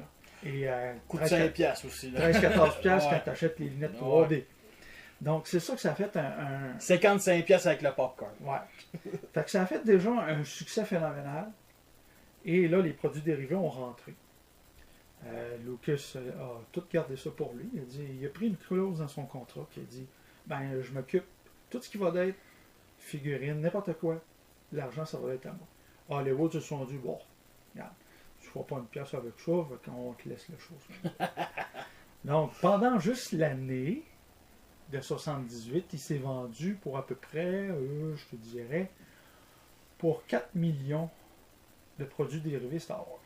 OK. Et c'est avec ça que Lucasfilm a financé son industrie, Lucasfilm, ILM. Et avec ça, il a commencé à financer une partie pour le prochain film qu'il était en train de faire, l'Empire contre-attaque, qui a commencé en 79 le tournage. Donc, on voit les quelques figurines. J'ai aussi apporté une figurine d'époque, qui est un Han Solo trench coat qu'il appelle, avec le manteau. Un peu, ouais, comme ça. Avec le manteau qu'on voit dans le Retour du Jedi. Et oui, c'est à l'époque 1983 que le fameux Han Solo a sorti. Et ça fait partie de ma collection de figurines sur carte que j'aime beaucoup. C'est plaisant de voir un paquet de cette époque-là. C'est un peu comme les Transformers. Ouais. Ça te fait penser quand on était jeune, on allait chez Kmart ou chez Woolworth. À Shawinigan, il y avait un Woolworth, donc on allait là. Et tu voyais le prix de la figurine, 2,99, 1,99 dans ces coins-là. Et toi, tu avais ton argent de poche, là, tu étais fier, tu avais sorti les vidanges, tu avais pelleté, tu avais fait n'importe quoi pour que tu aies de l'argent de poche. Ou tes parents t'avaient eu une bonne note à l'école. Tu te ramasses et tu dis, bon, ben, on va aller s'acheter un bonhomme de Star Wars. Puis toi, tu l'as acheté. Moi, je l'ai racheté beaucoup plus tard sur eBay. Ok, oui, c'est ça, parce que toi, tu l'as acheté puis tu l'as ouvert, là, sûrement. Quand t'étais jeune. Je l'ai pas eu, celui-là. Ok, Moi, c'était un autre. c'est les premières Ouais, vagues ok. que j'ai eues du premier film. Puis à un moment donné, je me suis dit, j'étais rendu en secondaire 3 quand j'ai décidé de collectionner du Star Wars. Ok. Donc, je faisais le tour des marchés aux puces et les ventes de C'est ça, garage. son en 3, c'était à peu près au début 90, fin 80. 85 à peu près. Ok, 86? Ouais, 86. ok. Et là, on était en pleine popularité. T'avais les Transformers, t'avais les G.I. Joe, t'avais les Maîtres de l'Univers, t'avais les Sectors. Les Tortues Ninja sont arrivés un peu plus tard, je pense. Tortue Ninja, je me souviens, j'étais rendu en secondaire 5, donc 89, probablement. Ouais, c'est ça. 88, 89. Parce que moi, je sais que les Tortues Ninja sont arrivés, puis il y a eu des Power Rangers, puis Power Rangers, ça a ramassé les Ouais, Tortues ça a Ninja. tout ramassé. Foutu Power Rangers. Moi, je me souviens, Tortue Ninja, il y avait une fille dans ma classe, elle traînait des affaires de Tortue Ninja, puis là, je me suis mis en étant en secondaire 5, tu sais, tu sais, les affaires de Tortue Ninja, elle dit, ouais, c'est mon frère qui met ça dans les cheveux. Ok. Rien n'empêche, j'écoutais moi-même les Tortues Ah, Ninja. les Tortues Ninja, c'était le fun, là. Tu sais, c'est un drôle de concept. Oh, oui, C'est pas un concept qui me fait triper, là. Parce que je trouve que c'est un concept plus pour les enfants. Tu sais. Oh, oui. Sûrement que tu l'as vu le nouveau film, là, celui qui est sorti. Avec Michael Explosion. Ouais, avec- Non, je l'ai pas vu. Produit par Mike. J'ai évité ça. Puis le pire, c'est qu'il est pas si pire, le film. Ah, non. C'est aussi con que. Il l'a produit, mais il y a des explosions, ça, c'est certain. C'est ça. Mais je sais pas, ce gars-là, il a souffert de quelque chose parce que récemment. Mais il j'ai travaillait sur LucasArts, justement, lui, qui était jeune. Il s'occupait des effets spéciaux. Lui, il a trippé, c'est tatar, tatar, tatar. Tu sais, il faisait pam. vu. Tu penses-tu qu'il a fait des annonces de taille? Tu sais, que là, quand il garoche un biscuit dans une chose dessus, puis là, tu vois l'explosion de jus sur une chemise blanche. Écoute, lui, il aime ça, les explosions. Ah, là, écoute, faut que ça explose. faut que ça explose. Et je ne comprends pas. J'ai vu un film de lui récemment. Là, c'est Bad en Boys, parenthèse. Ouais, en Bad parenthèse. Le Bad premier Boys. ou le deuxième? Le premier, Il était très bon. très bon. Il y avait Et- une explosion en fait. Oui, mais elle était là, elle était faite pour ça. Et on voit dans les crédits, Michael Bay. Qu'est-ce qui s'est passé? Ben, il faut pas oublier que c'était son premier film. Fait qu'il n'y avait pas d'argent. Oui, mais regarde, il a fait quelque chose de bien. Ouais, il a fait. Là, maintenant, c'est explosé. Ah, non, j'ai pas d'histoire. Non, explosion, ça va être correct. Ouais, c'est ça. Entre deux dialogues, tu mets une explosion là, tu mets une petite explosion là. Mais des fois, je trouve dans les films Transformers, des fois, il y a trop d'explosions, mais des fois, ça peut bien, ça peut bien sortir. Ouais, ça dépend. Des pétards là, qui sont en dessous du plancher, puis en dessous du Le plancher. gars boit un café, puis il y a déjà une Il y a explosion. une explosion dans son café. Ah non, écoute. Donne-moi double sucre pour qu'il y ait une explosion. Triple sucre. Triple sucre. Mais fin de la parenthèse. Fin de la parenthèse. Non, donc c'est ça. C'est une partie de ma collection Star Wars. J'en ai un véhicule aussi. Ouais. Veux-tu les enlever On ou. va faire un petit peu de place. Parce que le véhicule, c'est le il véhicule. prend de la place. C'est le véhicule. Ah, mais attends de voir le. On verra Le même pas nouveau. complet. On verra pas complet. Ben, juste comme ça, je pense qu'on va le voir un peu complet. Comme ça. On va virer comme ça. Ouais. Et oui, le fameux Faucon Millennium. Celui de 79, le premier qui est sorti. Parce qu'il en existe un autre qui est sorti en 2008 qui mesure à peu près 3 pieds de large, 3 pieds de long. Et qui est assez large aussi. Avec plusieurs sons électroniques. Donc, ça fait partie de ma collection. C'est mon deuxième Faucon. Il est vraiment beau. Ouais, Il y a peut-être juste le cockpit qui est gigantesque, là, mais ça c'est pour mettre. Peux-tu mettre une ou deux tu mets figurines? 2 figurines dans Ok. celui-là. Ils sont serrés, sûrement. Ouais, ils sont côte à côte. Ouais. Par contre, le nouveau, tu peux en mettre 4 dedans, Oh. dont un debout. Un debout. J'ai un Luke Skywalker, dedans j'ai Han Solo, Chewie, puis Luke, et Luke est derrière eux. J'ai essayé de recréer la scène. Non, on peut pas les semer, je crois que c'est ça la bataille. Ouais. Donc j'ai recréé la scène, et oui, Luke est debout à l'arrière. Et il y a beaucoup plus d'espace. Il y a 4 sièges, y a-tu 4 sièges? Il y a ou- 4 sièges. Ok, c'est. T'as des sons électroniques, ça c'est la version 2008. Celle-là, elle n'est pas électronique. Là. Lui, t'avais un petit son, mais c'est un genre de moteur qui fait zzzz. Ok, C'est ouais. seulement ça que tu avais à l'intérieur. D'ailleurs, si j'enlève ici, on va voir l'intérieur du Faucon. Donc, il y a une plaque, ça servait aussi pour cachette. Quand il arrive dans l'étoile de la mort, il se cachait. Et tu couchais les bonhommes dedans, tu mettais ta plaque par-dessus. L'autre, tu avais la table de Déjaric, le jeu d'échecs. Et une position pour la tourelle dans laquelle tu peux tirer. Puis il n'y a pas de tourelle en dessous. Il n'y a pas de tourelle en dessous. Ah. Le nouveau, tu as encore la tourelle au-dessus et tu as un canon en dessous. C'est-tu. Ben, le nouveau, il n'y a pas de. Tu peux pas mettre quelqu'un en dessous. Tu peux... Non, Par contre, la tourelle, ça, si tu bouges la tourelle au-dessus, elle bouge celle d'en bas ou. Non, elle est fixe. Okay, et la seule d'en haut, c'est seulement le canon qui bouge. Ok. Tu as un levier sur le côté, tu fais bouger le canon. Et en même temps, quand tu as mis le son dessus, là, tu entends les sons de laser. Comme tu as des missiles à l'avant. Ah, ok. Comme dans le Retour du Jedi, il tire des missiles. Dans le film? Dans le film. Ok, ouais, ça c'était à la fin. Quand il fait exploser Lando, quand il fait exploser l'étoile noire. Oh boy, j'avais pas remarqué que c'était des missiles. Tu as des missiles dedans, mais lui, il n'y en a pas. Okay. C'est vraiment de base. Il appelait ça un véhicule playset à l'époque. Ouais, playset, c'est. Parce que tu recrées des choses du film. Oui, le terme playset, on le voit souvent dans des jouets comme Star Wars. Moins Transformers, il y en a quand même, là, mais plus Star Wars que Transformers. Tu rencontres ça aussi dans G.I. Joe, notamment avec le porte-avions. Ouais. C'est un petit peu difficile à déplacer quelque chose de 6 pieds de long vers 3 pieds de large. Hein? Tu l'as, hein, je pense? Oui, je l'ai. Il est démonté, là, mais disons que il est statique, il reste là, puis tu joues alentour. L'antenne est assez loose. Ouais. Ouais, ça, c'est ma deuxième version. Mon autre version de mon Faucon, lui, il est vraiment en bon état. Toutes les pièces. Il manque malheureusement 2 pièces que je vais me faire un hobby de retrouver les pièces et de les remettre à neuf. Ouais. Les détails de ces côtés sont vraiment beaux pour l'époque. Pour l'époque, ça aurait pu être pire. Écoute, ils se sont vraiment forcés à faire un beau produit.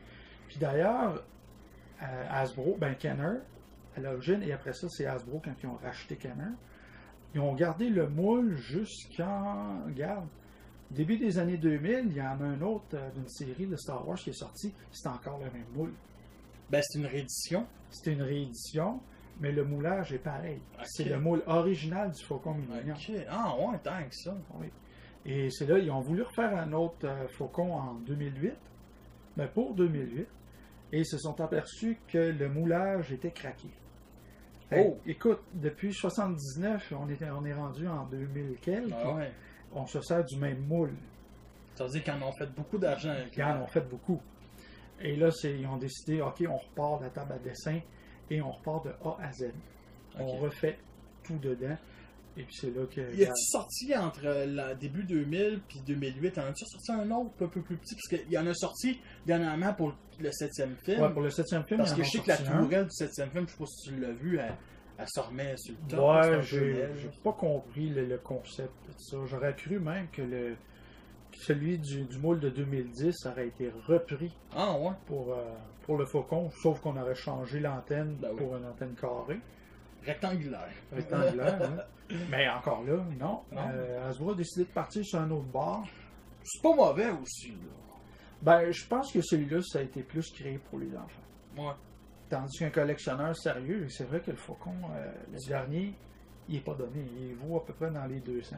C'est ça. C'est ça. Fait que penses-tu que. Puis lui-même, à l'époque, son prix que j'ai vu le plus cher a été de 49,99 et le moins cher a été de 25$. Puis pour 50$, je trouve ça quand même gros. Pour 50$, là, c'est ça, je peux pas comparer un Star Wars et un Transformer, mais t'as quelque chose de gros de même. Ah oui. Puis pour Star Wars, mais il faut pas oublier que c'est du plastique vide, dans le sens que c'est fait pour mettre des figurines. Tu sais, un jouet, on va se le dire, c'est fait pour casser quasiment.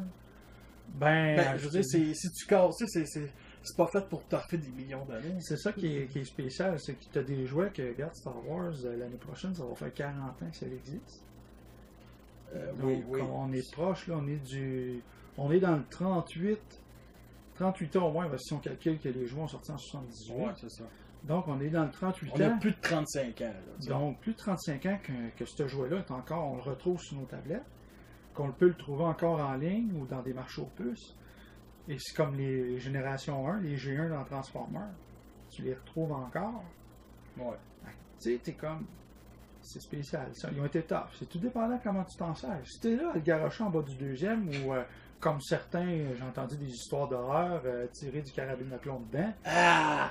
Ça, c'est une histoire d'horreur pour les collectionneurs. Là. C'est pas une histoire d'horreur pour le madame, monsieur, tout le monde. Oui, il y en a, ils comptaient ça. Ah, moi, des G.I. Joe, je les avais quasiment tous, je les ai tous enlignés, puis je tirais de la carabine à plomb dessus.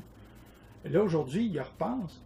Ouais, j'ai été fou pas mal d'avoir fait ça. Non, mais il me semble que si tu fais. Si un gars dit ça, j'ai fait ça au Barbie de ma soeur, là, c'est correct. Ben, c'est encore drôle, tu sais. Mais là, tu vois que c'est tout. C'est tout ce qui fait de toi, tu sais, tous tes Transformers ou tes G.I. Joe. Tu sais, des jouets pour un enfant, c'est important.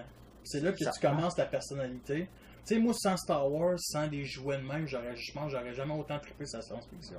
Moi, j'ai trippé de la première heure. Écoute, j'avais 5 ans quand Star Wars est sorti. Ouais. Puis, ok, j'avais pas de jouets de Star Wars, j'avais des bonhommes Fisher-Price, puis je les avais transformés en bonhommes de Star Wars.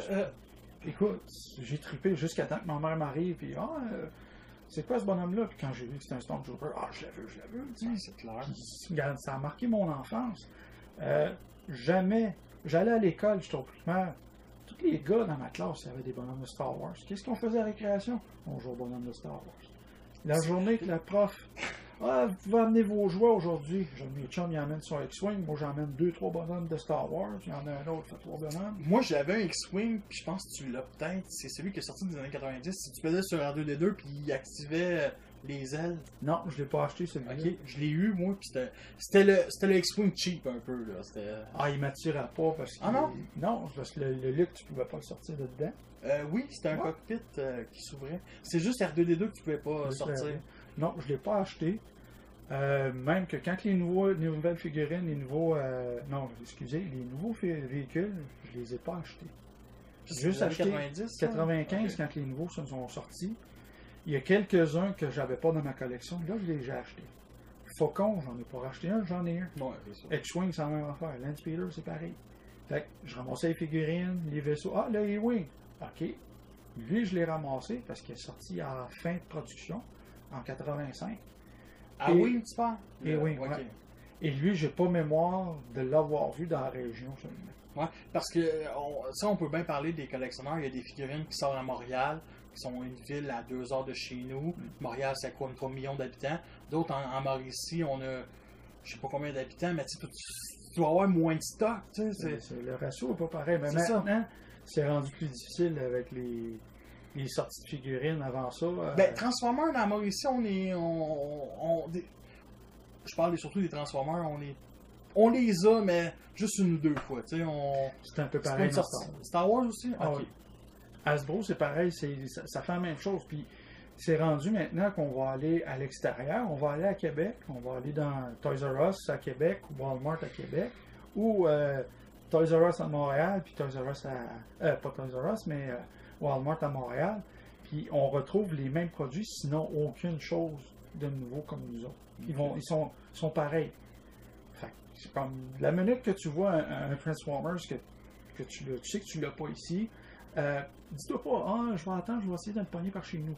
Non, c'est saute dessus dessus. Ouais. C'est dans toute la Star. C'est rendu pareil dans Star Wars comme dans Transformers. Bon, merci François.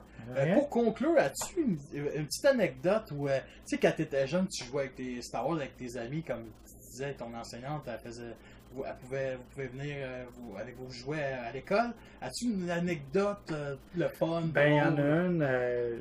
Aujourd'hui, j'aurais pu me mordre les doigts là-dessus.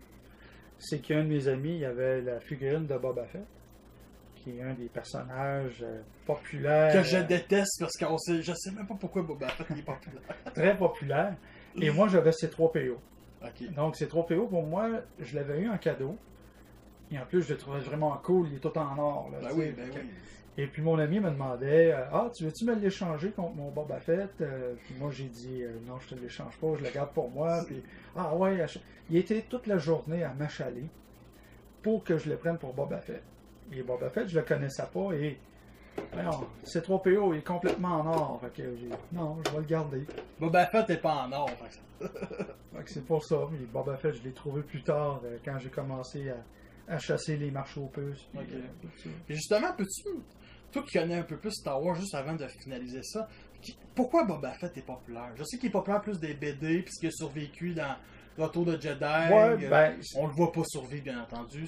C'est la partie mystère des années 80. Quand que l'Empire contre-attaque est sorti, il a sorti avant. En 70. Oui, pas le jouet, mais Boba Fett a été présenté dans le spécial de Noël. Oui. Ah, ok. Il était pas dans l'épisode 4 aussi? Non. Au début, avec... Rajout de 97. Ça, c'est ça. C'est la rajout qui a été... C'est ça. Parce que là, à cette époque-là, 97, là, on mettait Boba Fett à toutes les sauces. Ok. Et moi, j'aime Boba Fett. Et je me suis mis à le comparer au coyote dans Bugs Bunny. Contre Je trouve ça déjà drôle. Là, c'est, oups, il faut mettre Boba Fett là. Ouais, mais pourquoi? Ah, il faut mettre Boba Fett. Là, après ça, il faut mettre Boba Fett là. Mais à l'origine, si on descend à l'original de 1980, Boba Fett est présenté comme un chasseur de primes indépendant. Et là, on voit le costume. Tu sais, tout le monde, on trippait ses costumes de Stormtrooper. Ouais, ça c'est encore plus badass. Et là, tu vois celui-là qui arrive, l'armure toute déglinguée, mais toute massacrée. Ouais. Mais il y a une attitude, il est froid. Il y a une cape. Il y a une cape, t'entends les éperons aussi quand il y a aussi un genre d'antenne. L'antenne, le jetpack. Oui. Le jetpack. Tu sais, t'as tout de quoi, puis il est mystérieux. On connaît rien de Boba Fett. Ouais. On connaît ni d'Adam ni d'Ève de lui. Et c'est le gars, qui apporte Han Solo. Il n'a pas capturé Han Solo. Non. C'est Vador qui l'a capturé, puis il donne. Mais, regarde, il se promène avec son trophée. Il y a Han Solo. Puis quoi dire aussi du vaisseau, le Slave One. Tu sais, c'est une autre affaire qui... pas que je l'aime pas, mais je le trouve pas emblématique. Il est bizarre comment il est fait. Il se lève comme ça. Mais il est cool, ouais, c'est ça. Je peux pas dire qu'il est lettre. Ce qui a attiré Boba Fett, c'est justement ça. C'est le mystère qui englobe le personnage. C'est qui, lui? Là, tout le monde le trouve à cool, même pour le peu de phrases qu'il dit dans le film, puis le peu d'actions qu'il fait. Wow. Juste l'action la plus intéressante qu'il fait, c'est de se cacher dans les débris du croiseur interstellaire, puis de suivre Yann Solo parce qu'il a pensé comme un peu Yann Solo. Tu sais, c'est comme si c'était un... Ce que je... Puis tu sais, je l'aime pas Boba Fett, mais ce que j'aime de ce personnage-là, c'est comme... C'est nouveau, c'est différent. Ouais, il a réfléchi comme lui. Il a son coup de blaster aussi quand il a aperçu Luke. Il revient sur ses pas. Luke arrive pour passer, l'autre, il le bras. Il y a un fusil, il y a un dos coupé. Il semblait à ça, son show. Mais c'est... regarde, faire une recherche, je pense que c'est un ancien arme militaire aussi qui a été tronçonné. Ça ressemblait à un fusil avec pas de canon, un canon plus court. Puis c'était un Mandalorien.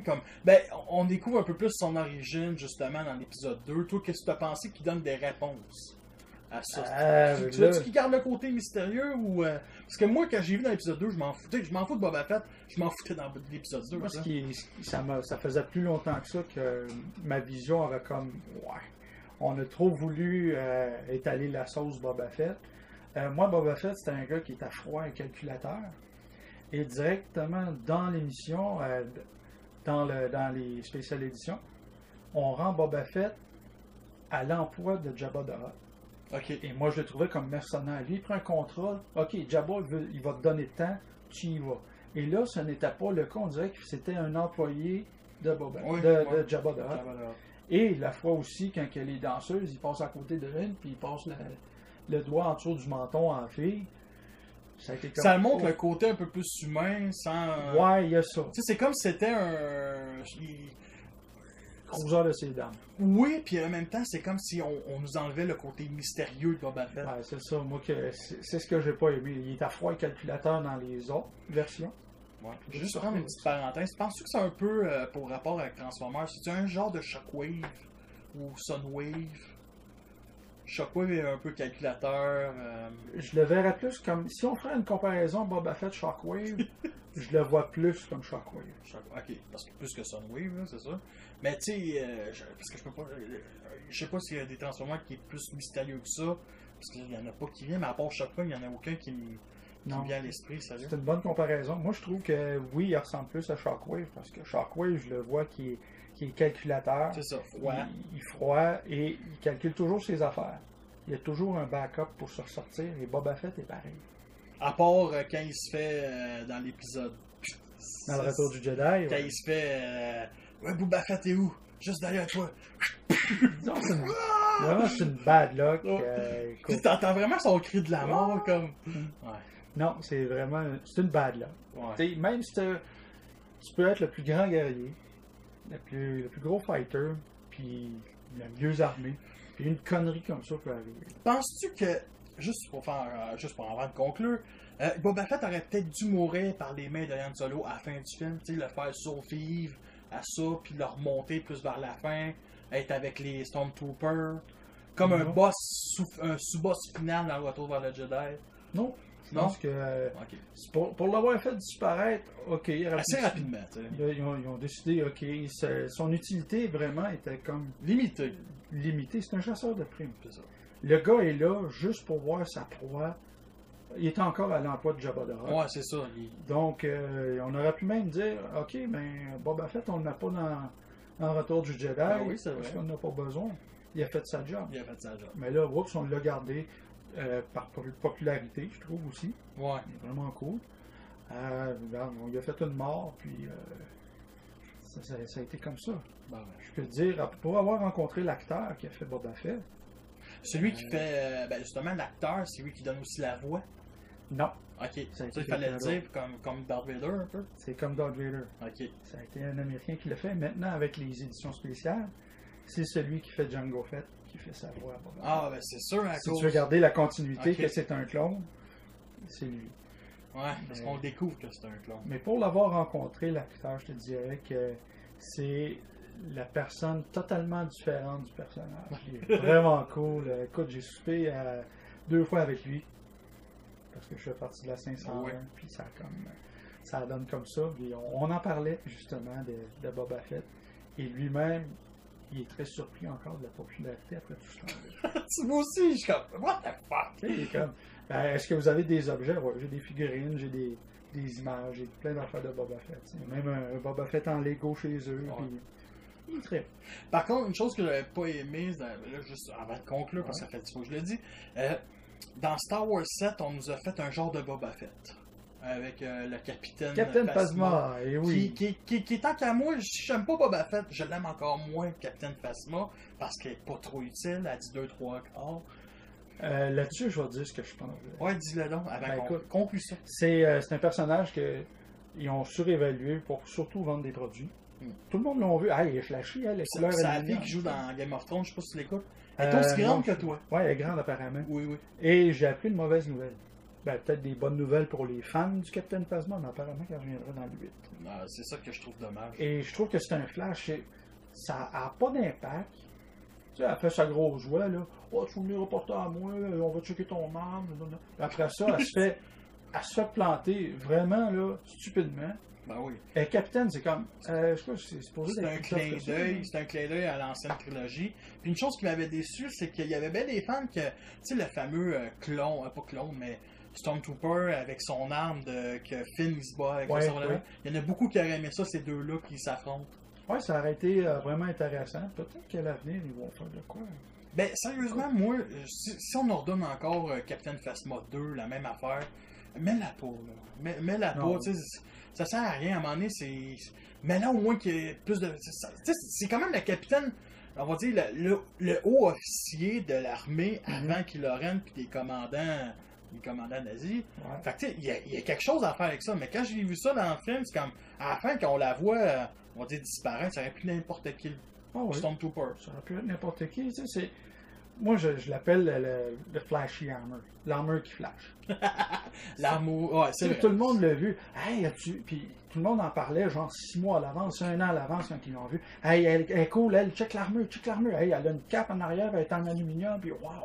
Elle a pas d'être une badass. Check la main. Puis là, tout le monde, regarde. Côté collection, les scalpers se sont mis à se garrocher comme la misère sur le pauvre monde sur les figurines de Phasma. T'essayais d'en avoir une, au lieu de la payer 24$, t'as payé 75$. Juste il n'y avait pas de trip. Il n'y avait pas. Le film t'a pas sorti. C'est ça. C'était juste pour faire de l'argent, puis dire, ah, elle est cool. À un moment donné, Captain Phasma, t'en trouveras plus à nulle part. Un personnage Stormtrooper, plus Stormtrooper qui est cool, c'est Rex dans Clone Wars. Oui. Tu sais, c'est sûr que c'est une télésérie, fait qu'il y a plus de personnalité, mais je trouve ça bien plus intéressant des Clone Troopers ou que des on va dire pas des fakes, mais une ballonne gonflée, une ballonne dégonflée. Ouais, je te dirais que tu as raison là-dessus. Les clones de le Clone Wars sont vraiment, ils ont une personnalité humaine, on ressent quelque chose. Puis même, moi ça m'arrive quand je regarde Clone Wars, tu vois une série de clones qui se font abattre, ça me fait quelque chose. Ben moi, ce qui m'avait fait surpris, c'est tout ça qu'il y avait des coupes de cheveux différents. Pis ça, c'était impressionnant parce que tu te dis, je m'imaginais pas les clones de même. Parce qu'il faut pas oublier qu'il y a eu l'épisode 3 qu'on voit juste avec l'armure. On voit à un moment donné, je pense, Cody qui enlève son casque, c'est juste le seul qu'on voit. C'est ça, tu sais. Fait que on humanise les clones. Ouais, c'est ça. Celui-là, tes voix, ils s'humanisent. Chacun se crée un style pour être différent des autres. Au lieu d'avoir, comme dans l'épisode 2, les premiers, je pense, les clones, ils vont avoir un numéro de série. Ben là, tu vois dans la guerre des clones, dans Clone Wars, tu vois, bon, celui-là, il s'appelle Cody, celui-là, il s'appelle Rex, celui-là, il s'appelle un tel. Ouais, ils s'appellent par des prénoms. Ils s'appellent tous par des prénoms. Ça, c'est intéressant. C'est un développement qu'ils ont subi là-dedans. Sinon, juste encore en conclusion, dans l'épisode 7, il avait dit, genre, je me souviens, l'officier, excuse-moi, mais Général Lux, qui était roux, tu sais, le roux. Ok, oui, le Général Hux. Ouais, Hux, excuse-moi. Il avait dit à Kylo Ren, écoute, faudra-tu qu'on ramène les clones, là, comme dans le temps, tu sais, il a pas dit ça, mais tu penses-tu que t'aimerais ça dans Star Wars 8, 9, des clones, le retour des clones? Ben, l'attaque des clones 3. Ça sert plus ces clones-là, parce que malheureusement, avec le temps, même rendu à épisode 4, même dans Rebelle présentement dans la télésérie. Ouais, ben moi j'ai rendu à la saison 1, j'ai fini la saison 1, je sais pas si t'écoutes la saison 2. J'ai même pas commencé. Ok, on est rendu à la même place. En retard. Mais même rendu à cette période-là, les clones qui ont fait la guerre des clones, puis épisode 3, c'est plus eux autres. Non, ça je le sais, tout le monde. C'est rendu du nouveau monde. Ben c'est du monde engagé. C'est du monde engagé où des gens que pas le pays, mais les planètes ont été subjuguées à l'Empire, qui sont forcés. Ou encore, tu as les techniques de clones qui existent. Que genre, supposons que toi et moi, on est dans l'univers Star Wars. On est des citoyens de l'Empire, on travaille au sein de l'Empire, mais tu veux donner des cellules pour créer des clones pour du Stormtrooper. Ils en font. Ok. Ton clone va être à quelque part à l'autre bout de la galaxie. La 501e, comme tu fais partie, juste par un clin d'œil, c'est celle qui protège Darth Vader, je crois. La 501e, c'est le détachement, ben pas le détachement, c'est le corps de l'armée impériale qui appartient à Darth Vader. Ils font partie, ils ont des clones dedans. Dans l'Empire contre-attaque ou dans. Parce qu'ils disent dans l'univers extensif, parce que là, c'est sûr qu'on va loin, là. Mais il y avait du monde qui disait, il y a encore des clones. Darth Vader a encore des clones. Mais tu sais, on les voit pas dans les anciens films, ça c'est sûr. Ils n'en parlent pas, mais oui, regarde la preuve, ceux qui sont tous les Stormtroopers qui attaquent le temple Jedi, qui sont avec une stripe bleue, c'est les membres de la 501e. Ouais, c'est ça. Ça, je le savais. Et un autre mouvement, selon l'histoire de la 501e dans Star Wars. La 501e elle dure même après le retour du Jedi quand l'Empire s'effondre. Okay. Ils sont à peu près une centaine d'années avant de réactiver le corps de la 501e. Ok. Ah, c'est cool. Bon, ben, écoute, merci beaucoup, François. Merci, ça a été super la fin. Écoute, j'espère qu'on va en faire un deuxième épisode. Moi, j'aime toujours ça, rencontrer du monde, des fans. On parle, puis le temps avance, puis on va pas le taper. Ça va durer 14 heures. On a trop de plaisir. C'est sûr. Fait que je t'en remercie. Fait que, écoute, à la prochaine, j'espère. Moi, je t'invite encore chez nous. C'est super le fun. On parlera d'autres choses. De Star Wars. Ben, encore Star Wars, puis encore Transformers, parce qu'il est G.I. Joe, là. T'es pas calé là-dedans. Moi, là, je commandais Cobra, là. C'est un serpent. On va s'amuser. Merci aux téléspectateurs d'avoir écouté ça. Merci à François encore. Merci aux téléspectateurs d'avoir écouté jusque-là. Fait que sur ça, je vous laisse et à la prochaine. Bye tout le monde. Ciao.